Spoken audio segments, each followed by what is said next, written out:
Salut à tous, aujourd'hui épisode numéro 916 de l'After Zappimage. On va débuter avec une date assez particulière du football anglais. C'était il y a exactement 18 ans jour pour jour. On est en première ligue, on joue un match entre Sunderland et Charlton, deux équipes qui sont actuellement en 3e division anglaise. Score final de ce match, victoire de Charlton 3-1. Un fait assez rare et particulier durant ce match. Aucun joueur de Charlton n'a marqué, vous m'avez compris. 3 CSC du côté de Sunderland, 3 CSC en l'espace de 8 minutes, dont notamment un doublé pour Michael Proctor, qui a passé visiblement un très mauvais après-midi. Un doublé CSC inscrit en l'espace de 3 minutes pour Michael Proctor. Ensuite, on continue les amis avec le programme de la 23e journée de Ligue 1. On aura 5 matchs à 19h avec notamment le déplacement du leader Lille à Bordeaux.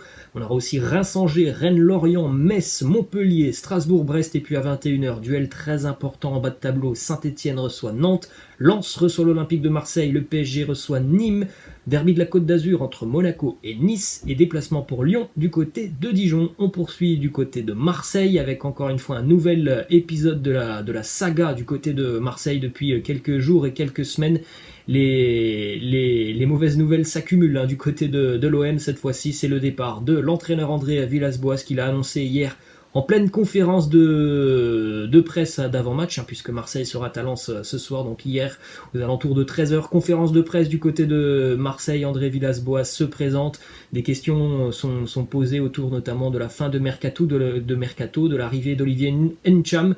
Réponse d'André Villas-Boas: Ntcham, c'est un joueur auquel j'ai dit non, je n'étais pas au courant de son arrivée, je l'ai appris en me réveillant sur le site numéro 1 de l'OM, j'ai présenté ma démission en disant que je n'étais pas d'accord avec la politique sportive, je ne veux pas d'argent, je veux juste partir. Donc il ne souhaite aucune indemnité, il veut juste quitter le club. Donc visiblement il n'y a pas eu d'échange entre André Villas-Boas et Pablo Longoria. Les deux hommes ne devaient certainement pas s'apprécier. Je crois d'ailleurs, d'après les dernières infos qui sont sorties, que Pablo Longoria est plutôt très heureux du départ d'André Villas-Boas. Donc voilà, certainement beaucoup de choses qui ont poussé André Villas-Boas à prendre cette décision. Je ne pense pas que ça soit la seule arrivée d'Olivier Ntcham qui ait poussé Villas-Boas à vouloir quitter le club. Donc tout ça, c'était aux alentours de 13h. Ensuite, on a eu évidemment la réponse des dirigeants marseillais aux alentours de 16h, 16h30.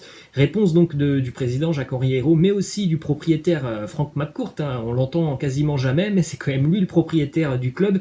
Et par le biais d'un communiqué, l'OM a annoncé la mise à pied à titre conservatoire de son entraîneur André Villas-Boas. D'éventuelles sanctions seront prises à l'encontre d'AVB à l'issue d'une procédure disciplinaire. Donc vous avez quand même deux choses assez particulières du côté de Marseille.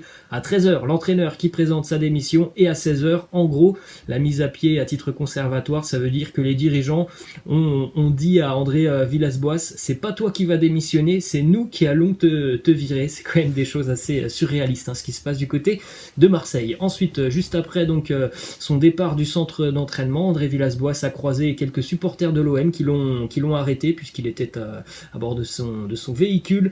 Les supporters de l'OM qui lui ont témoigné tout leur amour, qui lui ont dit aussi que ce n'était pas à lui de quitter le club, mais bel et bien à Jacques-Henri Hérault.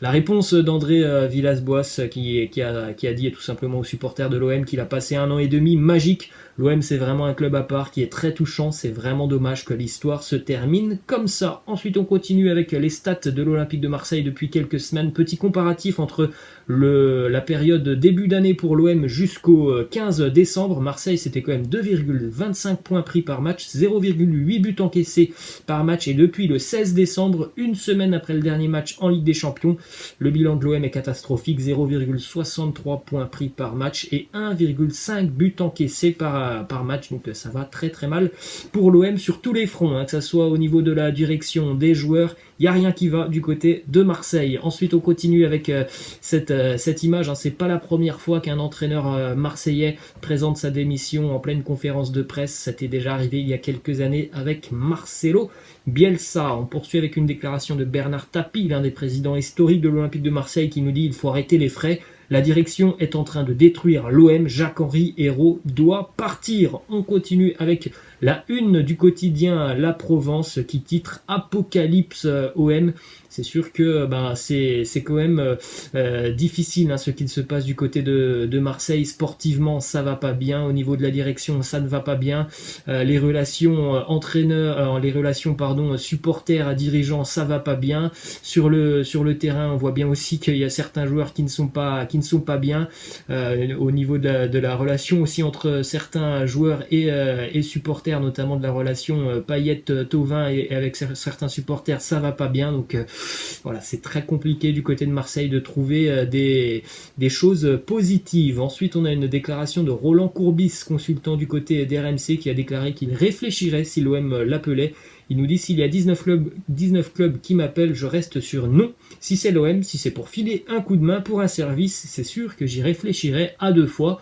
Après, je suis pas sûr que Jacques-Henri Hérault et Franck McCourt se soient penchés sur le dossier Roland Courbis. On poursuit justement avec une piste du côté de l'OM, piste de Pablo Longoria qui a déjà contacté Rafa Benitez, l'entraîneur espagnol. Rafa Benitez qui a connu de grandes expériences dans sa carrière. Il a déjà été contacté par l'Olympique de Marseille. On poursuit les amis du côté de Montpellier puisque la direction héroltaise pense à Bruno Genesio pour démarrer un nouveau cycle du côté de la Mosson l'année prochaine. C'est vrai que depuis quelques mois, la méthode Michel Darzacarian a un peu plus de difficultés du côté de Montpellier. Il a fait de très très belles choses Darzacarian depuis quelques années avec Montpellier. Cette année, ça va un petit peu moins bien. C'est peut-être un coup de moins bien tout simplement pour les Montpelliérains. En tout cas, on a déjà du côté de Montpellier, on a déjà sondé Bruno Genesio pour l'année prochaine. Ensuite, déclaration de Jean-Michel Aulas, le président de l'Olympique Lyonnais, qui nous parle d'un éventuel retour de Benzema à Lyon. Il nous dit: pour le moment,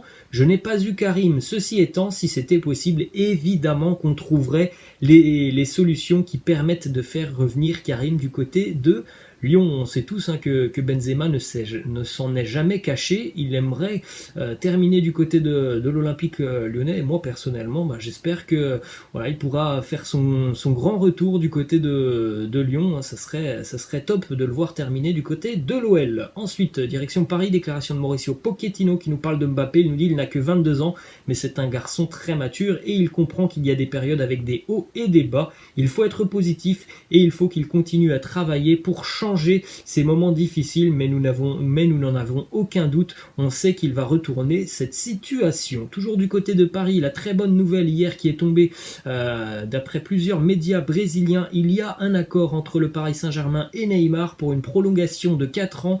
Ces infos sorties par les médias brésiliens ont été confirmées par RMC, donc on est vraiment tout proche de la signature du nouveau contrat pour Neymar. 4 ans de plus au Paris Saint-Germain. Ça pourrait d'ailleurs être officialisé cette semaine. 4 ans de plus, ça mènerait Neymar, si jamais il va au bout de son contrat, à ses 32 ans avec le Paris Saint-Germain. Donc il faut bien se dire que pour Neymar, 32 ans, c'est plutôt la fin de carrière après, et donc évidemment il souhaite passer ses plus belles années avec le Paris Saint-Germain. C'est quand même un signe fort. Ensuite, on continue avec 2 petites images arrêtées sur la heatmap de Neymar depuis ses débuts avec le Barça. Donc c'est une vidéo entre 2013 et 2020, donc je vous ai sélectionné 2 images arrêtées. 2014 où on voit un Neymar comme d'habitude souvent sur le côté, et regardez cette petite image, ça c'est cette année 2020, l'évolution de Neymar où on le voit beaucoup plus central. Et donc sur cette vidéo où on voit donc les années défiler, eh bien on le voit de plus en plus se recentrer sur l'axe Neymar. Ensuite, on continue les amis du côté de hier, club de 4e division française. Le nouveau président est connu, c'est Mourad Boudjelal. Nicolas Anelka devrait devenir le nouveau directeur sportif du club. Mourad Boudjelal, depuis quelques mois maintenant, il a souhaité reprendre le Sporting Club de Toulon, il a souhaité reprendre l'Olympique de Marseille. Finalement, il a repris le club de hier. Ensuite, direction l'Espagne, les amis, déclaration de Ronald Koeman qui nous dit: nous aimons nous battre pour les titres, mais les dirigeants du club savent qu'ils ne peuvent pas s'attendre à ce que nous remportions la Ligue des Champions cette saison. Donc voilà, le message est assez clair de la part de Koeman envers ses dirigeants. Il n'y aura pas de miracle du côté de Barcelone. On n'est pas taillé pour la Ligue des Champions cette saison. Après, bon, on a déjà vu des surprises dans le milieu du football. Ensuite, autre déclaration de Koeman qui nous parle d'Umtiti. Il nous dit: Samuel a beaucoup amélioré sa condition physique, il doit bien récupérer et reprendre le rythme des matchs. Je le vois bien, il s'est entraîné sans problème et il est disponible pour jouer. Ça fait hyper plaisir d'entendre ce genre de choses, ça fait hyper plaisir de voir Samuel Umtiti sur le terrain et j'espère vraiment de tout cœur qu'il n'y aura plus de problèmes physiques pour Big Sam. Ensuite, du côté de la prolongation de Léo Messi et Ronald Koeman qui a lâché une petite bombe hier, il nous dit: je ne suis pas confiant sur cette prolongation, j'ai bon espoir. Il est venu jeune à Barcelone et je ne vois toujours pas Léo Messi dans un autre maillot que celui du Barça. Ouais, mais nous, cette déclaration elle est intéressante. Ce qui nous intéresse, c'est surtout que Ronald Koeman annonce ne pas être confiant sur la prolongation de Léo Messi. Ensuite, on continue avec la une du quotidien Mundo Deportivo qui titre: les devoirs du président. Les élections du côté de Barcelone se rapprochent et le président aura 2 gros dossiers à gérer sur les prochains mois. Évidemment, le dossier que tout le monde connaît, c'est le dossier Léo Messi, partira pas. Et puis aussi le dossier Ousmane Dembélé, puisque mine de rien, Ousmane Dembélé est en fin de contrat avec le Barça en 2022. Donc, du côté de Barcelone, il faudra prendre une décision, prolonger ou tout simplement vendre Dembélé sur ce mercato estival. Ensuite, direction Madrid maintenant. Alvaro Odriozola a reçu cet hiver des offres du Milan, du Borussia Dortmund, de l'Athletic Bilbao, mais le joueur a choisi de les refuser car son objectif c'est de terminer cette saison au Real et de faire un point sur sa situation l'été prochain. Toujours du côté du Real Madrid, Isco n'a plus été titularisé en Liga depuis le 8 novembre. Il n'a disputé que 13 minutes de jeu en Ligue des Champions cette saison. L'Espagnol serait en train de vivre ses derniers mois au Real et normalement il pourrait quitter le club sur ce mercato estival dans quelques mois. On prend la direction de l'Italie maintenant avec l'affiche hier en Coupe d'Italie entre l'Inter et la Juve. Victoire pour la Juve sur le score de 2-1, un match beaucoup plus équilibré que ce que l'on avait vu il y a 1 mois et demi, 2 mois en Serie A où l'Inter s'était imposé face à la Juve. Là c'était beaucoup plus équilibré. La Juve s'impose grâce à un doublé de Cristiano Ronaldo. Du côté de l'Inter, c'est Lautaro qui avait ouvert le score. Les interistes qui se sont montrés un peu plus en difficulté offensivement, tout simplement aussi parce que Romelu Lukaku n'était pas là. On regarde aussi une stat assez sympa. Gianluigi Buffon a disputé hier donc son 1000e match en carrière, club plus sélection.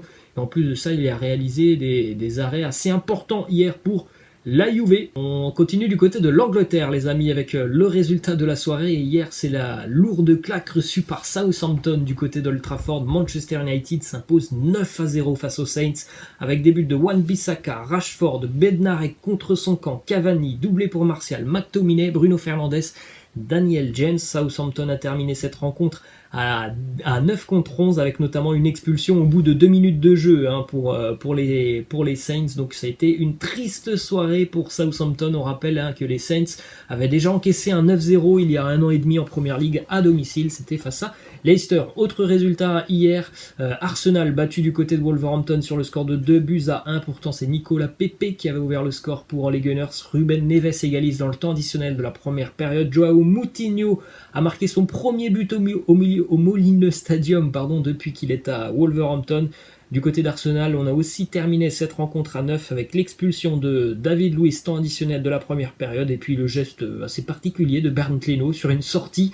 Il nous a fait quelque chose de vraiment particulier, Bernd Leno, expulsé hier à la 79e minute. Évidemment, très mauvaise opération pour les Gunners. On poursuit du côté de Liverpool, déclaration de Jürgen Klopp sur un retour éventuel de Virgil van Dijk, et il nous dit: aucun médecin ne m'a dit qu'il y avait une chance pour que Virgil puisse jouer de nouveau cette saison. Je ne veux pas dire que c'est impossible, mais ce n'est que très peu probable. Ensuite, on continue avec cette belle image. Le fils du joueur d'Everton, Alan, souffre d'alopécie, c'est-à-dire qu'il a la perte de cheveux tout simplement, et il est parfois très triste du regard des gens. Le fils d'Alan a seulement 4 ans, et pour soutenir son fils, Alan a décidé donc de se raser la tête. On va terminer les amis du côté de la Turquie avec notamment une info qui concerne Mesut Özil qui a signé un contrat de 3 ans et demi avec Fenerbahçe. Il a déjà accepté de ne toucher aucun salaire jusqu'à la fin de saison avec donc le Fener. Le club turc connaît de gros problèmes économiques, donc Mesut Özil jouera quasiment gratuitement jusqu'à la fin de saison avec Fenerbahçe. D'ailleurs, Özil a fait ses grands débuts avec le Fener hier. Il est entré en cours de jeu du côté d'Hatayspor. Victoire pour Fenerbahçe sur le score de 2-1 dans un match qui a été vraiment assez sympa à suivre. J'ai eu l'occasion de le regarder et je pense sincèrement que Hatayspor méritait mieux sur ce match, avec notamment un nouveau but pour Aron Boupenza, le meilleur buteur de la Super League turque. Aron Boupenza, vous le voyez sur cette image, hein, c'est lui qui est derrière Mesut Özil au fond de l'image. Un joueur qui est passé par la France, notamment par Pau, par le Gazélec à Ajaccio. Il explose complètement cette année avec Hatayspor, déjà 16 buts marqués, et hier le but qu'il a marqué, il est tout simplement somptueux. À noter hier que dans l'après-midi, Galatasaray s'est imposé face à Başakşehir 3-0. On aura ce week-end le match entre le Fener et Galatasaray. Pour le moment, les deux équipes sont en tête avec 3 points d'écart entre le Fener et Galatasaray. Beşiktaş joue cet après-midi du côté d'Antalyaspor. Beşiktaş peut repasser deuxième à un petit point de Fenerbahçe. Et voilà les amis, la fin de cet After Zap Image. J'espère que ça vous a plu. Je vous laisse, je vous dis à la prochaine. Ciao.